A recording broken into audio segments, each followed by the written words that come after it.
ദൈവനാമത്തിന് മഹത്വം.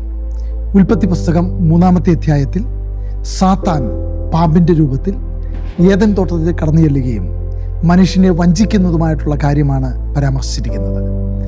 ദൈവം വാസ്തവമായി നിങ്ങളോട് കൽപ്പിച്ചിട്ടുണ്ടോ എന്ന് പാമ്പ് സ്ത്രീയോട് ചോദിക്കുന്നു.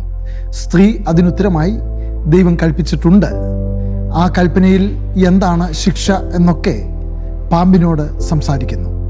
എന്നാൽ പാമ്പ് സ്ത്രീയോട് ദൈവം പറഞ്ഞതുപോലെയല്ല, നിങ്ങൾ മരിക്കുകയില്ല നിശ്ചയം എന്ന് പറയുന്നു. ആ ഉറപ്പ് മനുഷ്യൻ അല്ലെങ്കിൽ സ്ത്രീ അത് ഏറ്റെടുക്കുകയും ഫലം തിന്നുകയും ചെയ്യുന്നു. അതവരുടെ വീഴ്ചയ്ക്ക്, പാപത്തിന്, മരണത്തിന് ഹേതുവാകുന്നു. സഹോദരങ്ങളെ, ദൈവം വാസ്തവമായും കൽപ്പിച്ചിട്ടുണ്ടെങ്കിൽ നമ്മളത് അനുസരിക്കേണ്ടത് ആവശ്യമല്ലേ? ദൈവം വാസ്തവമായും കൽപ്പിച്ചിട്ടുണ്ടെങ്കിൽ അത് മറക്കാതിരിക്കേണ്ടത് ആവശ്യമല്ലേ? ഏത് രീതിയിൽ സാത്താൻ വശീകരിക്കുവാൻ വന്നാലും, അത് പാമ്പിൻ്റെ രൂപത്തിലാകട്ടെ, അത് പ്രാവിൻ്റെ രൂപത്തിലാകട്ടെ, അത് സ്ത്രീയുടെയോ പുരുഷൻ്റെയോ ഏത് രീതിയിൽ വരട്ടെ, ആ ദൈവകൽപ്പന ദൈവമാണ് പറഞ്ഞത്.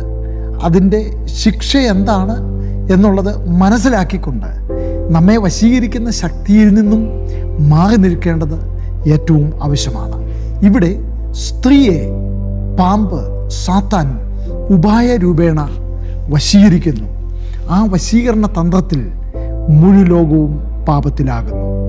എന്നെ കേൾക്കുന്ന സഹോദരങ്ങളെ, ഈ ഒരു വശീകരണ തന്ത്രം ഇന്നും നിലനിൽക്കുന്നു. കൊരിന്ഥി ലേഖനത്തിൽ അപ്പോസ്തലനായ പൗലോസ് വളരെ ആശങ്കയോടെ ദൈവസഭയെയും കമ്പയർ ചെയ്ത് പറയുകയാണ്.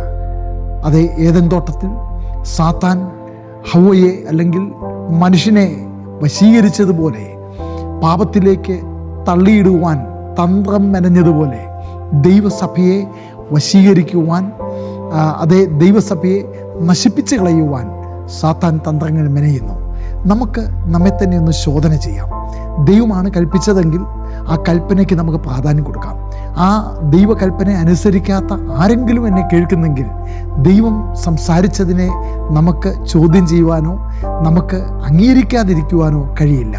ദൈവം അരുത് എന്ന് പറഞ്ഞതിനെ ചെയ്യാതിരിക്കാൻ നമുക്ക് തീരുമാനമെടുക്കാം. ദൈവം ചെയ്യണം എന്ന് പറഞ്ഞതിനെ ചെയ്യുവാൻ നമുക്ക് തീരുമാനിക്കാം. ദൈവം നമ്മെ സഹായിക്കട്ടെ. പാപത്തിൽ നിന്നും കരകയറ്റുന്നവനാണ്, വീണ്ടെടുക്കുന്നവനാണ് നമ്മുടെ കർത്താവ്. ആ വീണ്ടെടുപ്പിലേക്ക് നമുക്ക് നമ്മുടെ ആത്മീയ ജീവിതത്തെ ക്രമപ്പെടുത്താം. ദൈവം നമ്മെ സഹായിക്കട്ടെ.